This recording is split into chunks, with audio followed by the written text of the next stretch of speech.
Welcome to Issues That Matter. I'm Cynthia Pooler.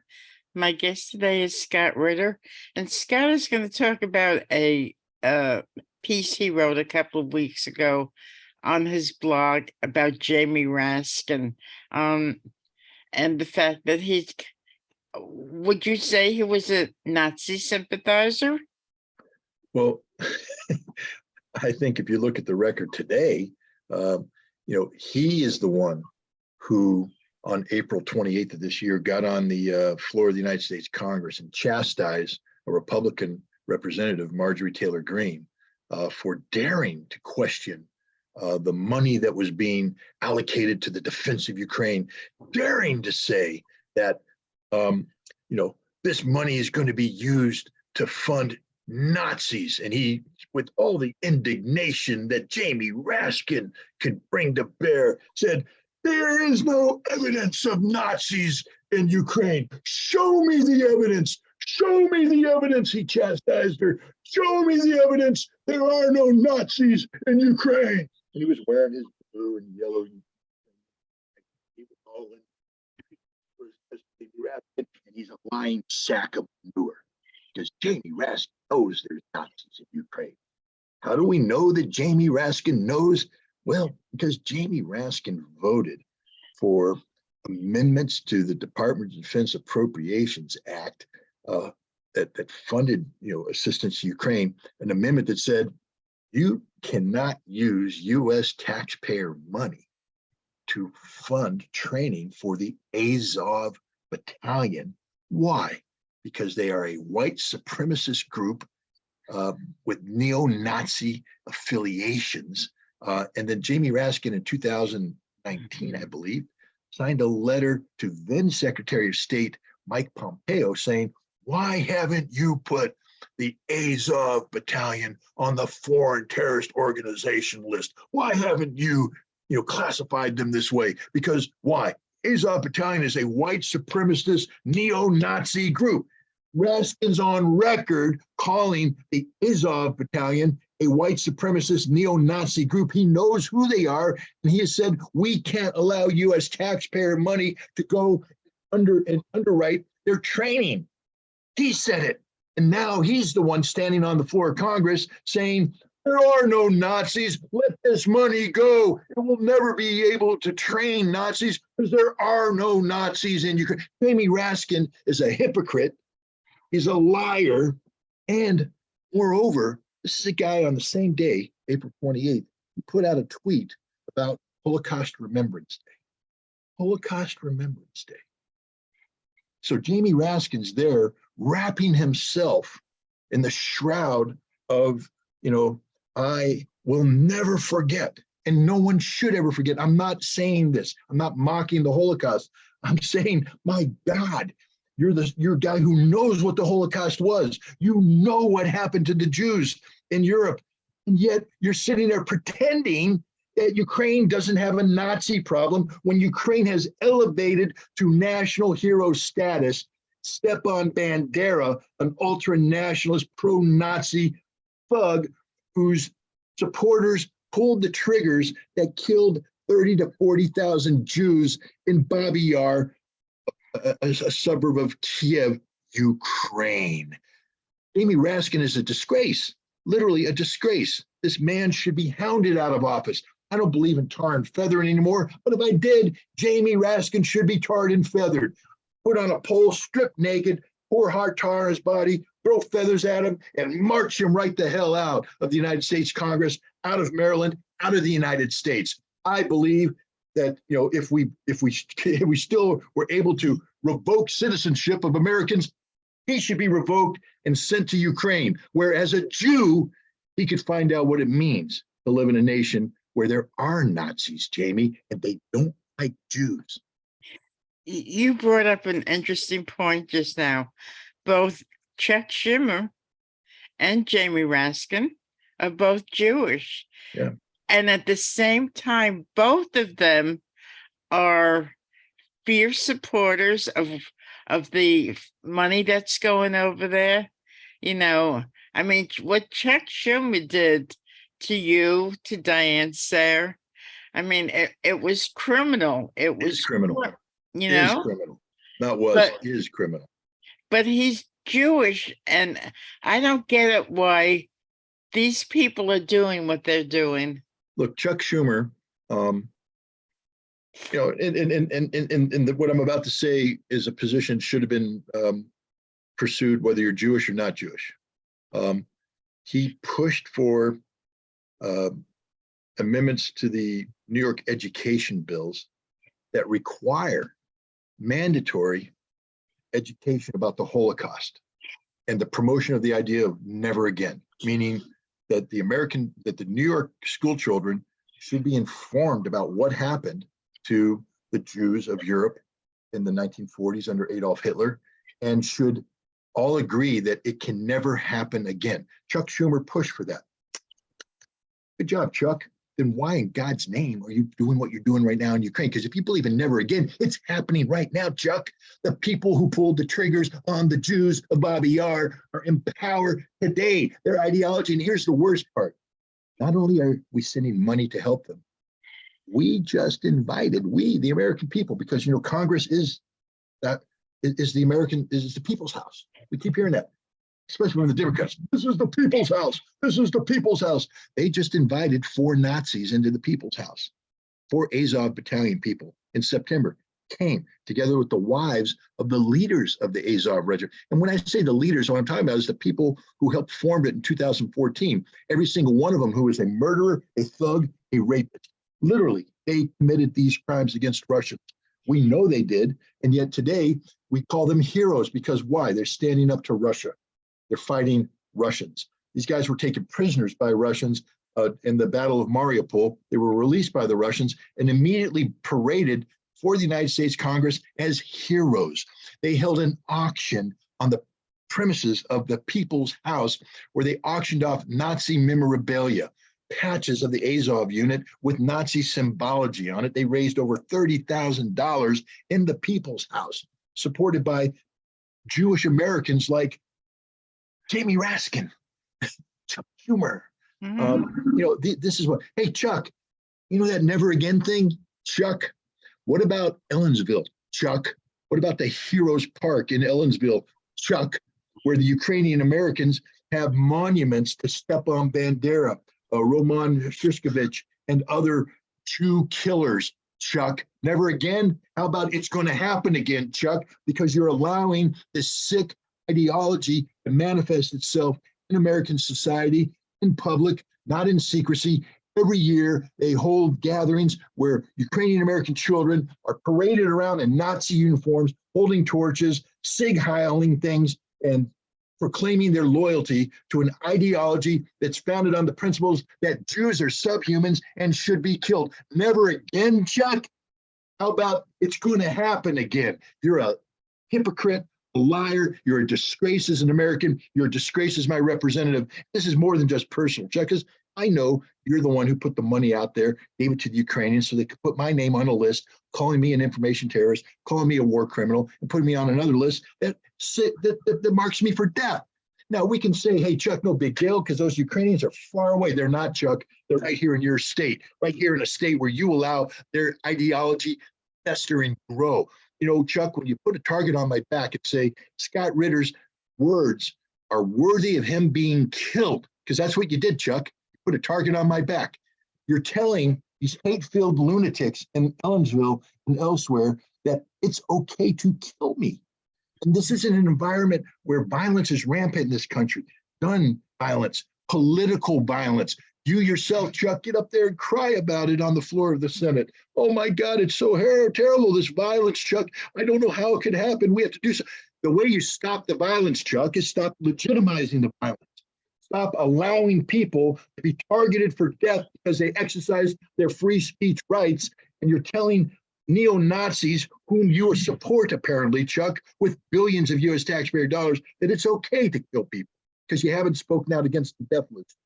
He's a horrible man. So is Jamie Raskin. These are the most pro-Nazi people in Congress, and they're both Jewish. What's in it for them that they have this mindset? Well, there's an old philosophy: when you're explaining, you're losing.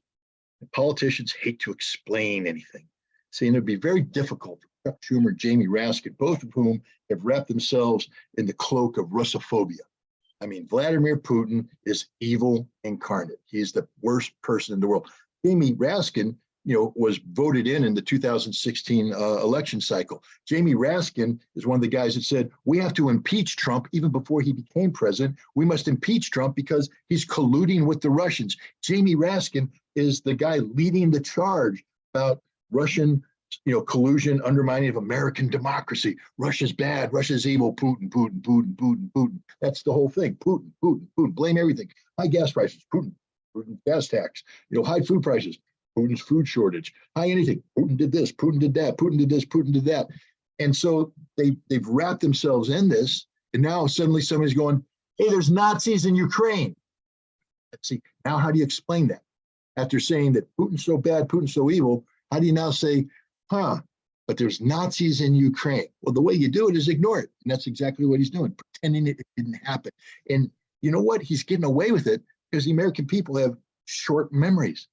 How many Americans are going to go back and find the words that Jamie Raskin voted in support of denying funds to the Azov regiment because it's a Nazi unit? How many people are going to hold the letter that he signed up and say, hey, Jamie, what about the letter you signed that says these are Nazis? How many people are going to do that? Instead, Jamie Raskin climbs up, wraps himself in the never again Holocaust remembrance, and then climbs on the floor of the House and says, there is no evidence that there's Nazis. I condemn you for daring to say U.S. taxpayer money be used to train Nazis. What Nazis? There's no Nazis. And then invite those Nazis into the people's house. If you're not furious about this as an American, get the hell out of the country. We have people who died. Go to Europe. Go to Normandy. Go to Luxembourg. Go anywhere where we have these massive cemeteries with the crosses and the stars of David of American service members who gave their lives in support of the defeat of Nazi Germany. Hundreds of thousands of people gave their lives. Millions more were wounded. Millions more were psychologically destroyed by the horrors of war. An entire generation paid the heaviest price possible to defeat the Nazi ideology. And then we have people like Chuck Schumer and Jamie Raskin, either of whom served in the United States military, have no clue what it means to take an oath wearing the uniform to uphold and defend the Constitution, put life on the line for this country. They can't do it because they're cowards. They're cowards, and they're not just physical cowards. They're moral cowards and they're intellectual cowards because they are supporting something that is not true, that runs against the very grain of that which defines us as a people. We are supposed to be against Nazi ideology. We're supposed to be aligned in support of the people who are fighting against Nazi ideology. We did it in World War II, where we fought side by side with the Soviet army to defeat Nazi Germany. But today, we're supporting the Nazis in their struggle against Russia. This is insane, insane. Well, I recently spoke to a friend and I said to her, that the government in Ukraine is infested with Nazis. And she goes, what are you talking about? There's no such thing. So the average American who really doesn't concentrate on this doesn't know it, right? No, look, they don't. Randy Credico talked about this on his show. He's a radio host in New York City, a comedian, does a show. He's the guy who actually interviewed me and Roger Waters the other day. I got to be interviewed by Roger. Oh, wow. I mean, starstruck. But Randy talked about he wanted to go to Ellenville and go to the park and take pictures of these statues. But when he got there were guys hanging out, dressed in very ominously in hats and gray cloaks, standing there like this, protecting it. It's there, right there, America, right in front of your eyes. It's there. Go, take a look. Tell you what, why don't we all agree on a date and time where we're all going to meet at that park and march on the park. March on the park and see what they do. Americans who are against Nazi ideology, march on the Heroes Park. March there and stare the statues in the face. I'm not advocating destroying the statues. I'm advocating calling the statues out for what they are, symbols of hatred. symbols of intolerance, symbols of anti-Semitism, symbols of the very thing America stands against. It's not the hero's park, it's the demon's park. This is where the devil lives. This is where the devil's incarnate right there in front of you. And then have the press come and cover it so that Americans wake up and go, oh my God, in our backyard, it's happening. And then when they realize that the same people we now recognize as being the devil incarnate are actually the national heroes of Ukraine, with statues put up in Ukraine, streets named after them, a day named in their remembrance, where the crimes are forgotten. Look at the statement of the German ambassador, the Ukrainian ambassador to Germany, saying that Stepan Bandera is an okay guy. I visited his grave. He didn't do any of that stuff. Well, the Germans woke up and they know what happened. They know what it is, and he got recalled. There's some people who are waking up to the fact that there is a Nazi problem. And we didn't have to used to debate this. Places like the Atlantic Journal, New York Times, the Washington Post, they all were running headline stories in 2018, 2019, even 2020. There is a Nazi problem in Ukraine. Ukraine has a Nazi problem, but not anymore. Apparently, there are no Nazis in Ukraine, and that mindset has, is accepted at face value by many Americans. It's not true. There's a huge Nazi problem in Ukraine, a huge Nazi problem. And and we're empowering them with tens of billions of US taxpayer dollars. We're letting them into the people's house. Michael McFaul, former US ambassador to Russia, one of the men responsible for the Maidan coup. He's at Stanford, very influential professor at Stanford. He's inviting the Nazis to Stanford. What does that say about the status of the intellectual and moral quality of American education system? We're one of the premier education centers in America is inviting Nazis in, giving them a hero's welcome, elevating their hateful ideology through mainstream status. Congratulations, America. We're doing a hell of a job promoting democracy. I remember during the summer I went to see Cabaret at the Spectrum in Albany, and I liked it. And I asked one of my neighbors if he could get it to show in my building, because sometimes they have movie nights. And right in the middle of it, it kind of like the tape broke or whatever, and people were leaving. And some people say, well, how does it end? It hasn't ended. It's keep on going, right? Keep on going. I mean, my God, what happens when in Albany, when you're out there having in the springtime comes and we're out there in the cafe, what happens when the little brown shirted Ukrainian American kids up and start singing Tomorrow Belongs to Me? Because that's a scene out of the movie. Right. And we'll all sit there and go, wow, that's just so beautiful. So beautiful. And in the end, when they're all standing up with their hands up in the air, we won't understand what the hell just happened. That's what happens when you allow this hateful ideology to become mainstream, when you invite them into the people's house, when you take them to Stanford, when you allow a park of hatred to exist in New York, where every summer they brainwash the next generation of Ukrainian American children into hating Jews, elevating Stepan Bandera, and believing that Ukrainians are the supreme race in the world.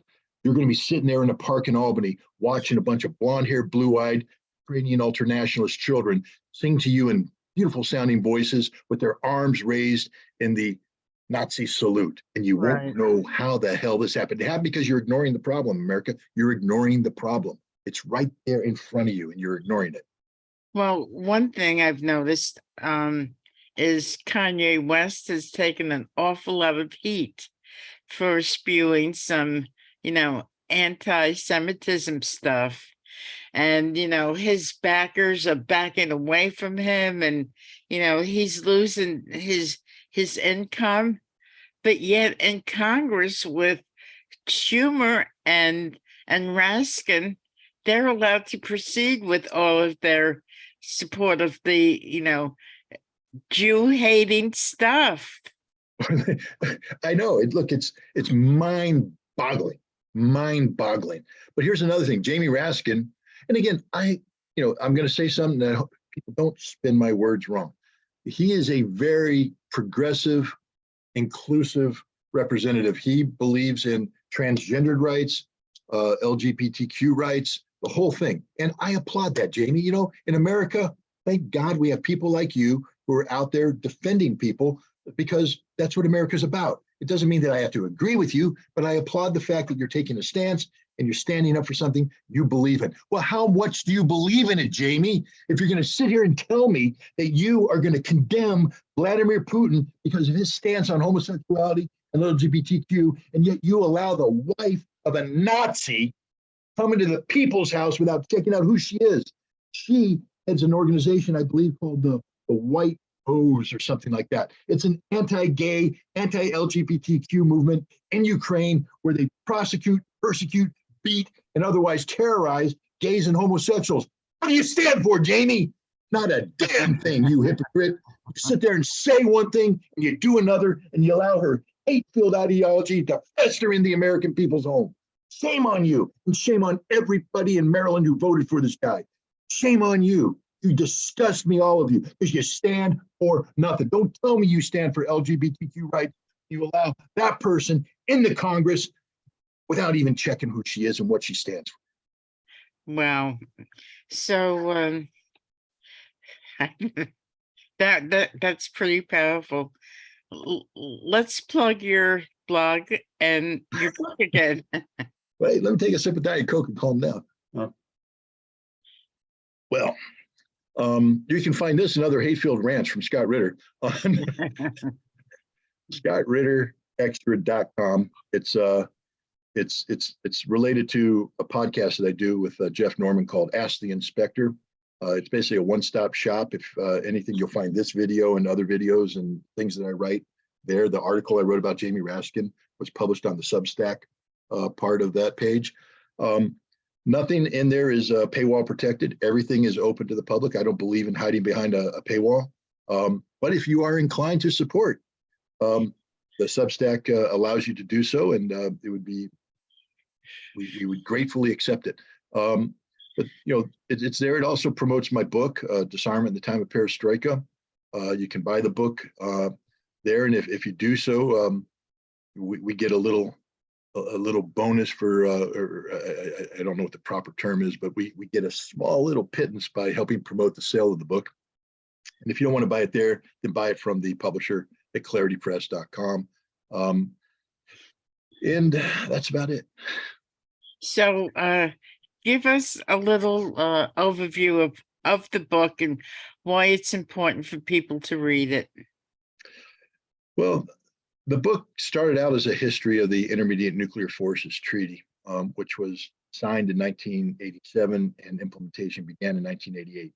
This treaty got rid of an entire class of nuclear weapons, intermediate range missiles and short range missiles, that were basically terrorizing Europe with the imminent potential of thermonuclear conflict, and in doing so, terrorize the world, because you can't contain a nuclear conflict. If it breaks out in Europe, it's going to break out everywhere. But the weapons that were there in Europe, SS-20 missiles on the side of the Soviet Union, Version 2 missiles on the side of the United States, they put everybody on a hair trigger alert. So any accident, any mistake, any misperception could lead to a thermonuclear exchange. We got rid of those weapons. And we did it at a time when the United States called the Soviet Union the evil empire, when the Russians called us enemy number one, when we had hundreds of thousands of troops facing off against each other on the East German, West German border, ready to go to war at the drop of a hat. Everybody today says, man, things are bad between Russia and the United States. I'm here to tell you right now, things today are a bed of roses compared to what they were in the 1980s. And yet, despite how bad everything was in the 1980s, we found a way to come together to work in common cause to get rid of these weapons of mass destruction, to make the world a better place to live and pave the way for improved relations. Now, we have squandered that history. Today, that treaty is gone, relations are deteriorating, and people are asking the question, how do we get off this path towards war? Is there a path, an off-ramp? My answer is yes.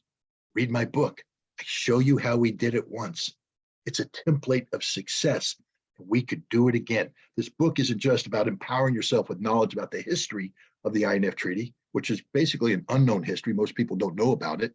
It's a fascinating story, well told by the author, by the way. But it also, I think, gives you hope, because you say, wait a minute, if we could do that once, you know, that saying, George Santayana, those who fail to learn the history of the past are condemned to repeat it.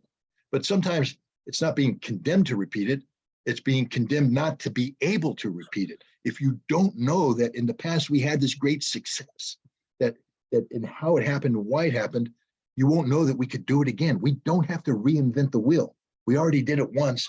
We could do it again. And this book, I think, would infuse the reader with hope, saying there is hope for the future, and that hope could be done through the vehicle of arms control. Thanks, Scott. I hope to see that on the New York Times bestseller list when they open up the Times Union on Sunday. Wouldn't that be nice? Yes, it would be. So we shall talk again. Thank you, everybody, for listening. And thanks, Scott. Have a great day. Thanks for having me.